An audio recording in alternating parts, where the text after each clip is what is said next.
I'm a computer science professor, and my area of expertise is computer and information security.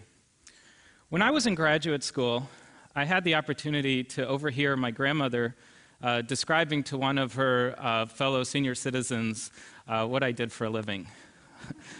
Apparently, I was in charge of making sure that no one stole the computers from the university. And, you know, that's a perfectly reasonable thing for her to think, because I told her I was working in computer security, and it was interesting to get her perspective. But that's not the most ridiculous thing I've ever heard anyone say about my work. The most ridiculous thing I ever heard is I was at a dinner party, and a woman heard that I work in computer security, and she asked me if, she said her computer had been infected by a virus, and she was very concerned that she might get sick from it, that she could get this virus. And I'm not a doctor, but I reassured her that it was very, very unlikely that this would happen. But if she felt more comfortable, she could be free to use latex gloves when she was on the computer, and there'd be no harm whatsoever in that. I'm going to get back to this notion of being able to get a virus from your computer in a serious way. What I'm going to talk to you about today are some hacks, some real-world cyber attacks that people in my community, the academic research community, have performed, which I don't think most people know about, and I think they're very interesting and scary. And this talk is kind of a greatest hits of the academic security community's hacks. None of the work is my work, it's all work that my colleagues have done, and I actually asked them for their slides and incorporated them into this talk. So the first one I'm going to talk about are implanted medical devices. Now, medical devices have come a long way technologically. You can see in 1926, the first pacemaker was invented. In 1960, the first internal pacemaker was implanted, hopefully a little smaller than that one that you see there. And technology has continued to move forward. In 2006, we hit an important milestone from the perspective of computer security. And why do I say that? Because that's when implanted devices inside of people started to have networking capabilities. One thing that brings us close to home is we look at Dick Cheney's device. He had a device that pumped blood from an aorta to another part of the heart, and as you can see at the bottom there, it was controlled by a computer controller. And if you ever thought that software reliability was very important, get one of these inside of you. Now, what a research team did was they got their hands on what's called an ICD. This is a defibrillator, and this is a device that goes into a person to control their heart rhythm. And these have saved many lives. Well, in order to not have to open up the person every time you want to reprogram their device or do some diagnostics on it, they made the thing be able to communicate wirelessly. And what this research team did is they reverse engineered the wireless protocol, and they built the device you see pictured here with a little antenna that could talk the protocol to the device and thus control it. In order to make their experiments real, they were unable to find any volunteers, and so they went and they got some ground beef and some bacon, and they wrapped it all up to about the size of a human being's area where the device would go, and they stuck the device inside it to perform their experiments somewhat realistically. They launched many, many successful attacks. One that I'll highlight here is changing the patient's name. I don't know why you would want to do that, but I sure wouldn't want that done to me. And they were able to change therapies, including disabling the device. And this is with a real commercial off-the-shelf device, simply by performing reverse engineering and sending wireless signals to it. There was a piece on NPR that some of these ICDs could actually have their performance disrupted simply by holding a pair of headphones onto them. Now, wireless and the internet can improve healthcare greatly. There are several examples up on the screen of situations where doctors are looking to implant devices inside of people, and all of these devices now, it's standard that they communicate wirelessly. And I think this is great, but without a full understanding of trustworthy computing, and without understanding what attackers can do and the security risks from the beginning, there's a lot of danger in this. Okay, let me shift gears and show you another target. I'm going to show you a few different targets like this, and that's my talk. So we'll look at automobiles. This is a car, and it has a lot of components, a lot of electronics in it today. In fact, it's got many, many different computers inside of it, more Pentiums than my lab did when I was in college. And they're connected by a wired network. There's also a wireless network in the car, which can be reached from many different ways. So there's Bluetooth, There's the FM and XM radio. There's actually Wi-Fi. There are sensors in the wheels that wirelessly communicate the tire pressure to a controller on board. The modern car is a sophisticated multi-computer device. And what happens if somebody wanted to attack this? Well, that's what the researchers that I'm going to talk about today did. They basically stuck an attacker on the wired network and on the wireless network. Now, they have two areas they can attack. One is short-range wireless, where you can actually communicate with the device from nearby, either through Bluetooth or Wi-Fi. And the other is long-range, where you can communicate with the car through the cellular network or through one of the radio stations. Think about it, when a car receives a radio signal, it's processed by software. That software has to receive and decode the radio signal and then figure out what to do with it, even if it's just music that it needs to play on the radio. And that software that does that decoding, if it has any bugs in it, could create a vulnerability for somebody to hack the car. The way that the researchers did this work is they read the software in the computer chips that were in the car, and then they used sophisticated reverse engineering tools to figure out what that software did, and then they found vulnerabilities in that software, and then they built exploits to exploit those. They actually carried out their attack in real life. They bought two cars, and I guess they have better budgets than I do. The first threat model was to see what someone could do if an attacker actually got access to the internal network on the car. Okay, so think of that as someone gets to go to your car, they get to mess around with it, and then they leave, and now what kind of trouble are you in? The other threat model is that they contact you in real time over one of the wireless networks like the cellular or something like that, never having actually gotten physical access to your car. This is what their setup looks like for the first model, where you get to have access to the car. They put a laptop and they connect it to the diagnostic unit on the in-car network. And they did all kinds of silly things, like here's a picture of the speedometer showing 140 miles an hour when the car's in park. Once you have control of the car's computers, you can do anything. Now you might say, okay, that's silly. Well, what if you make the car always say it's going 20 miles an hour slower than it's actually going? You might produce a lot of speeding tickets. Then they went out to an abandoned airstrip with two cars, the target victim car and the chase car, and they launched a bunch of other attacks. One of the things they were able to do from the chase car is apply the brakes on the other car, simply by hacking the computer. They were able to disable the brakes. They also were able to install malware that wouldn't kick in and wouldn't trigger until the car was doing something like going over 20 miles an hour or something like that. The results are astonishing, and when they gave this talk, even though they gave this talk at a conference to a bunch of computer security researchers, everybody was gasping. They were able to take over a bunch of critical computers inside the car, the brakes computer, the lighting computer, the engine, the dash, the radio, etc. And they were able to perform these on real commercial cars that they purchased using the radio network.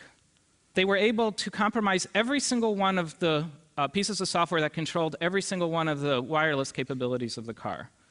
All of these were implemented successfully. How would you steal a car in this model? Well, you compromise the car by a buffer overflow vulnerability in the software, something like that. You use the GPS in the car to locate it. You remotely unlock the doors through the computer that controls that, start the engine, bypass anti-theft, and you've got yourself a car. Surveillance was really interesting. The authors of the study have a video where they show themselves taking over a car and then turning on the microphone in the car and listening in on the car while tracking it via GPS on a map. And so that's something that the drivers of the car would never know was happening. Am I scaring you yet? Got a few more of these interesting ones. These are ones where I went to a conference and my mind was just blown, and I said, I have to share this with other people. This was Fabian Monrose's lab at the University of North Carolina. And what they did was something intuitive once you see it, but kind of surprising. They videotape people on a bus, and then they post-processes the video. What you see here in number 1 is a reflection in somebody's glasses of the smartphone that they're typing in. They wrote software to stabilize, even though they were on a bus and maybe someone's holding their phone at an angle, to stabilize the phone, process it, and you may know on your smartphone when you type a password, the keys pop out a little bit, and they were able to use that to reconstruct what the person was typing and had a language model for detecting typing. What was interesting is by videotaping on a bus, they were able to produce exactly what people on their smartphones were typing, And then they had a surprising result, which is that their software had not only done it for their target, but other people who accidentally happened to be in the picture, they were able to produce what those people had been typing. And that was kind of an accidental artifact of what their software was doing. I'll show you two more. One is P25 radios. P25 radios are used by law enforcement and all kinds of government agencies and people in combat to communicate. And there's an encryption option on these phones. This is what the phone looks like. It's not really a phone, it's more of a two-way radio. Motorola makes the most widely used one. And you can see that they're used by Secret Service, they're used in combat. It's a very, very common standard in the US and elsewhere. So one question the researchers asked themselves is, could you block this thing, right? Could you run a denial of service? Because these are first responders. So would a terrorist organization want to black out the ability of police and fire to communicate at an emergency? They found that there's this Girltech device used for texting that happens to operate at the same exact frequency as the P25. And they built what they called My First Jammer. If you look closely at this device, it's got a switch for encryption or clear text. Let me advance the slide. And now I'll go back. You see the difference? This is plain text. This is encrypted. There's one little dot that shows up on the screen and one little tiny turn of the switch. And so the researchers asked themselves, I wonder how many times very secure, important, sensitive conversations are happening on these two-way radios where they forget to encrypt and they don't notice that they didn't encrypt. So they bought a scanner. These are perfectly legal, and they run at the frequency of the P25. And what they did is they hopped around frequencies, and they wrote software to listen in. If they found encrypted communication, they stayed on that channel, and they wrote down that's a channel that these people communicate in, these law enforcement agencies. And they went to 20 metropolitan areas and listened in on conversations that were happening at those frequencies. They found that in every metropolitan area, they would capture over 20 minutes a day of clear text communication. And what kind of things were people talking about? Well, they found the names and information about confidential informants. They found information that was being recorded in wiretaps, a bunch of crimes that were being discussed, sensitive information. It was mostly law enforcement and criminal. They went and reported this to the law enforcement agencies after anonymizing it, and the vulnerability here is simply the user interface wasn't good enough. If you're talking about something really secure and sensitive, it should be really clear to you that this conversation is encrypted. That one's pretty easy to fix. The last one I thought was really, really cool, and I just had to show it to you. It's probably not something that you're going to lose sleep over, like the cars or the defibrillators, but it's stealing keystrokes. Now, we've all looked at smartphones upside down. Every security expert wants to hack a smartphone. And we tend to look at the USB port, the GPS for tracking, the camera, the microphone. But no one up till this point had looked at the accelerometer. The accelerometer is the thing that determines the vertical orientation of the smartphone. And so they had a simple setup. They put a smartphone next to a keyboard, and they had people type. And then their goal was to use the vibrations that were created by typing to measure the change in the accelerometer reading to determine what the person had been typing. Now, when they tried this on an iPhone 3GS, this is a graph of the perturbations that were created by the typing. And you can see that it's very difficult to tell when somebody was typing or what they were typing. But the iPhone 4 greatly improved the accelerometer. And so the same measurement produced this graph. Now, that gave you a lot of information while someone was typing. And what they did then is used advanced artificial intelligence techniques called machine learning to have a training phase. And so they got, most likely, grad students to type in a whole lot of things and to learn, to have the system use the machine learning tools that were available to learn what it is that the people were typing and to match that up with the measurements in the accelerometer. And then there's the attack phase where you get somebody to type something in, you don't know what it was, but you use your model that you created in the training phase to figure out what they were typing. They had pretty good success. This is an article from the USA Today. They typed in, the Illinois Supreme Court has ruled that Rahm Emanuel is eligible to run for mayor of Chicago, see I tied into the last talk, and ordered him to stay on the ballot.